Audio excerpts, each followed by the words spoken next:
بسم اللہ الرحمن الرحیم۔ السلام علیکم ورحمۃ اللہ وبرکاتہ۔ سامعین کرام، ناظرین، الحمدللہ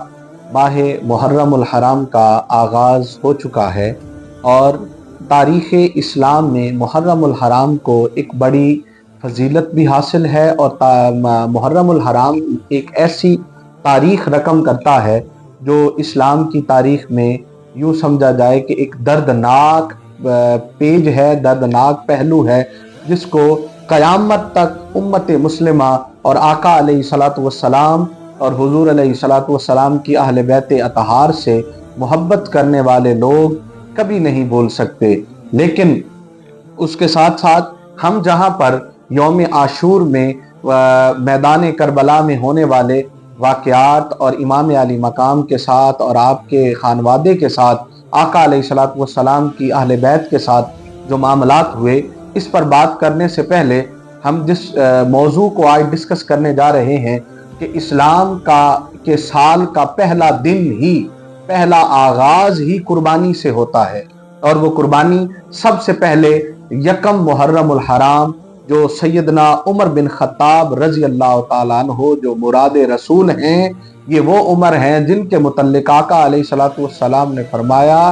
میرے بعد اگر کوئی نبی ہوتا تو وہ عمر ہوتا۔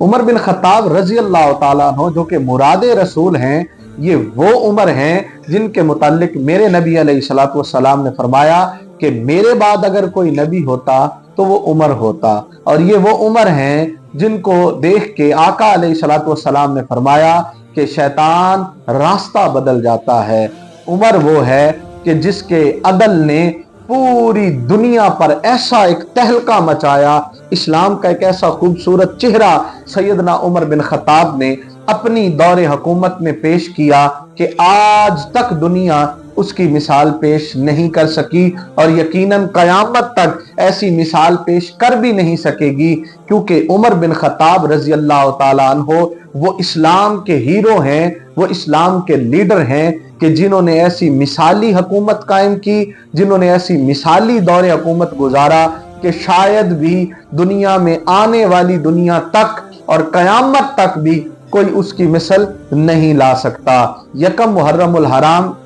آپ کے یوم شہادت کا دن ہے، اور آپ کا جو نام ہے وہ عمر ہے، اور آپ کے والد کا نام خطاب تھا، اس لیے آپ کو عمر بن خطاب کہا جاتا ہے۔ آپ جب آقا علیہ الصلوۃ والسلام کی غلامی میں آئے اور آپ کو اقتدار ملا، آپ اسلام کے دوسرے خلیفہ ہیں، جب آپ کی خلافت ملی تو آپ کے عدل کا، آپ کے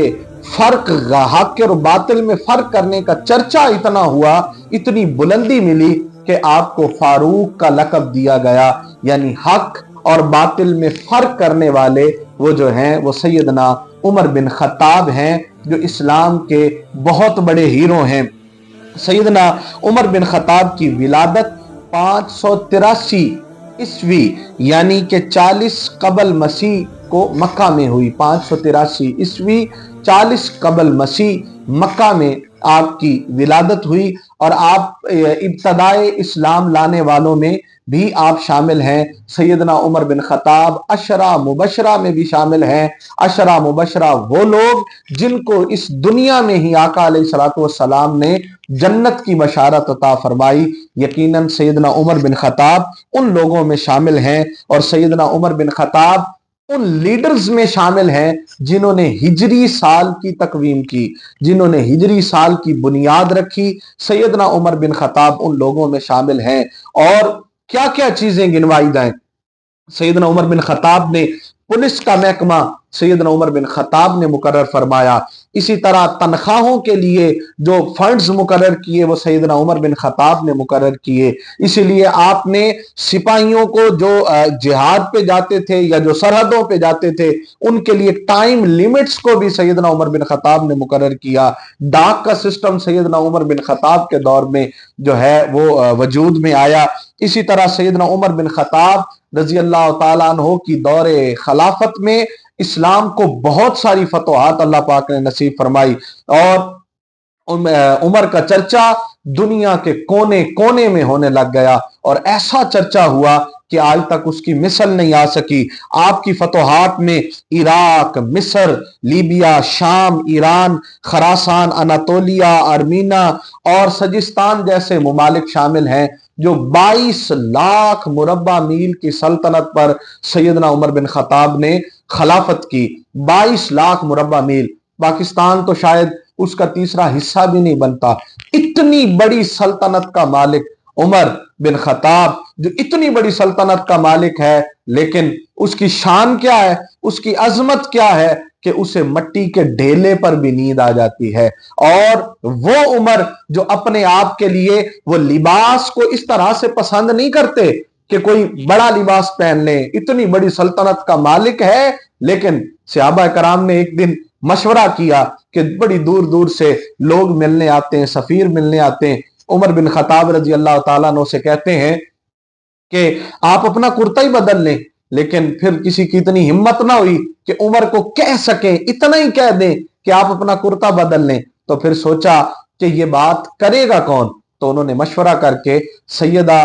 طیبہ سیدہ عائشہ صدیقہ رضی اللہ تعالی عنہا سے عرض کی کہ آپ سیدنا عمر بن خطاب سے کہیں کہ اب تو اللہ پاک نے بڑی ریل پیل دی ہے، اسلام کو کامیابی دی ہے، تو بڑا مال دیا ہے، تو بڑے بڑے سفیر ملنے آتے ہیں، انہیں کہیں ایک نیا کرتا لے لیں۔ آپ نے بلوایا، سیدنا عمر بن خطاب دوڑتے چلے آئے، پوچھا اما جان حکم کیجئے۔ آپ نے فرمایا اے عمر، سب صحابہ کی یہ خواہش ہے اور اس میں آر بھی نہیں ہے کہ اب اسلام کو اللہ پاک نے طاقت دی ہے، تقویت دی ہے، تو اب آپ ایک نیا کرتا خرید لیں، نیا کرتا پہن لیں۔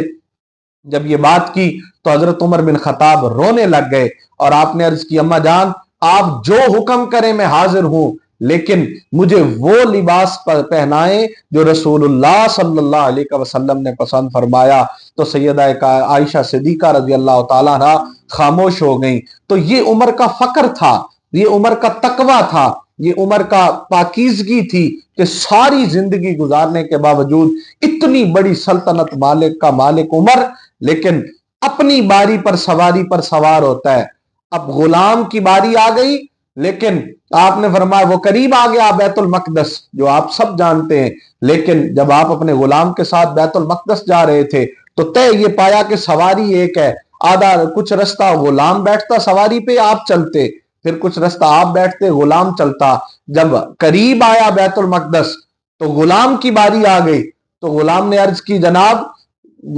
حرم منزل قریب آ گئی ہے، لہٰذا آپ امیر المومنین ہیں، آپ سواری پہ سوار ہو جائیں، میں پیدل چلتا ہوں۔ مگر آپ نے فرمایا نہیں، عدل اللہ کے ہاں کوئی بھی بڑا نہیں ہے۔ تو آپ نے کائنات نے دیکھا کہ وہ جس کا نام سن کر کیسر و کسرا جیسے اور بڑے بڑے حکمران تھر تھر کانپ رہے ہیں، وہ عمر پیدل چل رہا ہے اور غلام اس کی سواری پر بیٹھا ہے۔ یہ وہ اسلام کی دی ہوئی نور، اسلام کا دی ہوئی محبت، آقا علیہ الصلوۃ والسلام کا فیض جو اس میں ان شخصیات میں اتنا جھلکا کہ آج تک بھی دنیا اس کی مثال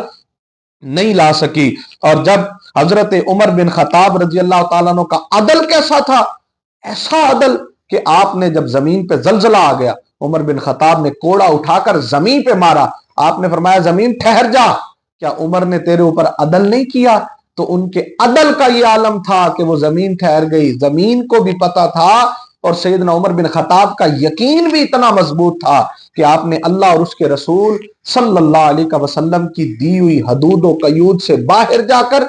کوئی کام نہ کبھی کیا تھا، نہ کرنے کا سوچا، اور نہ وہ کر سکتے ہیں۔ ان کی زندگیاں تو ہمارے لیے مشعل راہ ہیں، ہمارے لیے وہ نمونہ ہیں۔ اللہ رب العزت نے ان صحابہ کی شان میں فرمایا کہ یہ وہ لوگ ہیں جو آپس میں ملتے ہیں تو یہ اتنے شیر و شکر ہو جاتے ہیں، اتنے مٹھاس والے ہوتے ہیں کہ اپنی جان پر دوسروں کی جان کو بھی ترجیح دیتے ہیں کہ جان سے بڑھ کر تو کچھ نہیں، لیکن پھر بھی دوسروں کو اپنی جان پر ترجیح دیتے ہیں، اپنے مال پر ترجیح دیتے ہیں۔ اور جب دشمن کے پاس جاتے ہیں، رحماء بینہم، فرمایا یہ آپس میں اتنے رحم دل ہو جاتے ہیں، اور جب کفار کے سامنے جاتے ہیں تو پھر وہ جو ہے اپنی طاقت، اپنا جنون اور اپنا جذبہ اتنا مضبوط کر لیتے ہیں کہ اقبال نے کہا تھا دشت تو دشت تھے دریا بھی نہ چھوڑے ہم نے، بحر ظلمات میں دوڑا دیے گھوڑے ہم نے۔ کہ جب رسول کونین صلی اللہ علیہ وسلم کا اشارہ ہو جاتا تھا تو پھر وہ صحابہ یہ نہیں سوچتے تھے کہ اب اس کے آگے موت ہے یا زندگی کا اختتام ہے یا کیا ہوگا، نہیں، وہ ایک ہی بات پہ خوش رہتے تھے کہ مصطفیٰ کریم صلی اللہ علیہ وسلم اور اللہ اور اس کے رسول کی رضا کیا ہے، اس رضا کی خاطر کھڑے رہتے تھے۔ تو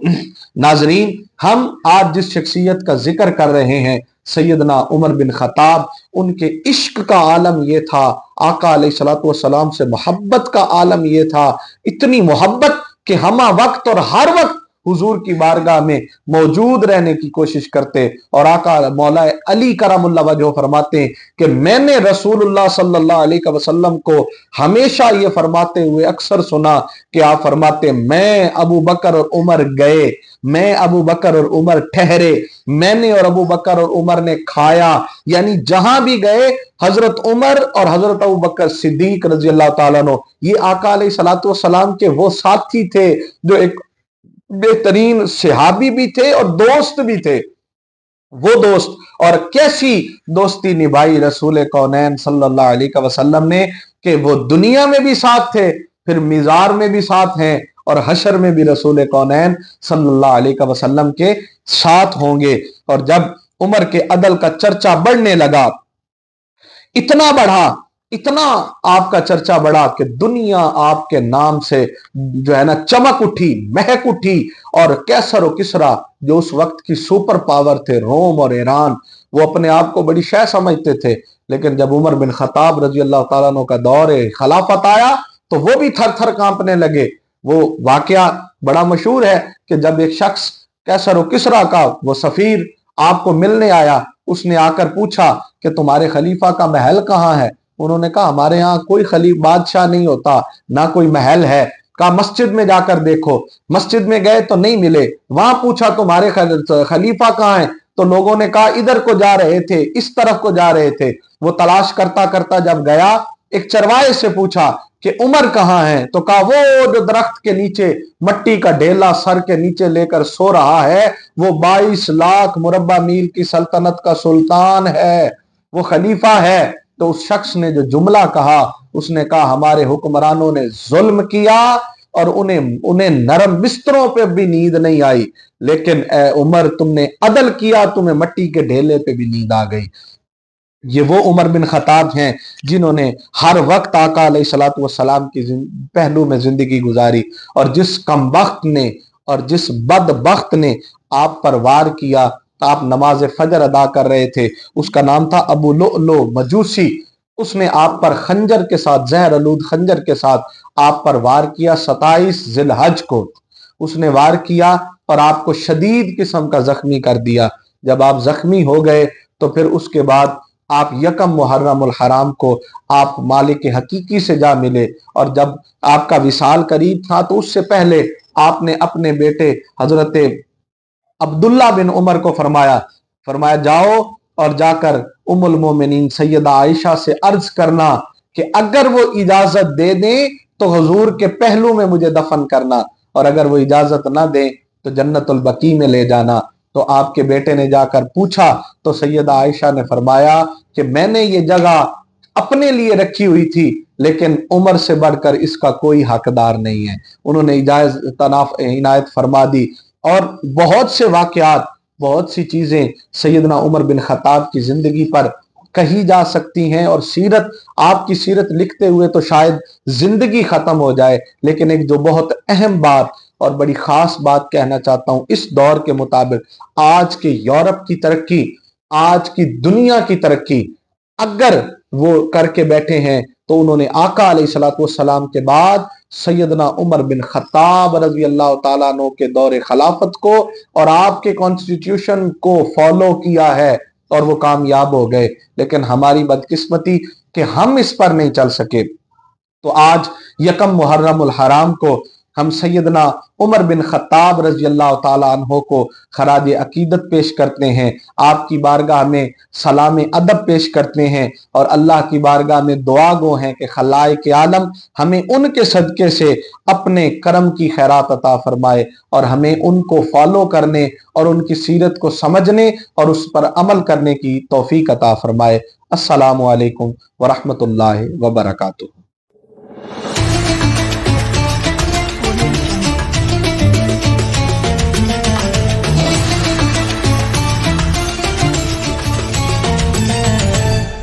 Audio Jungle.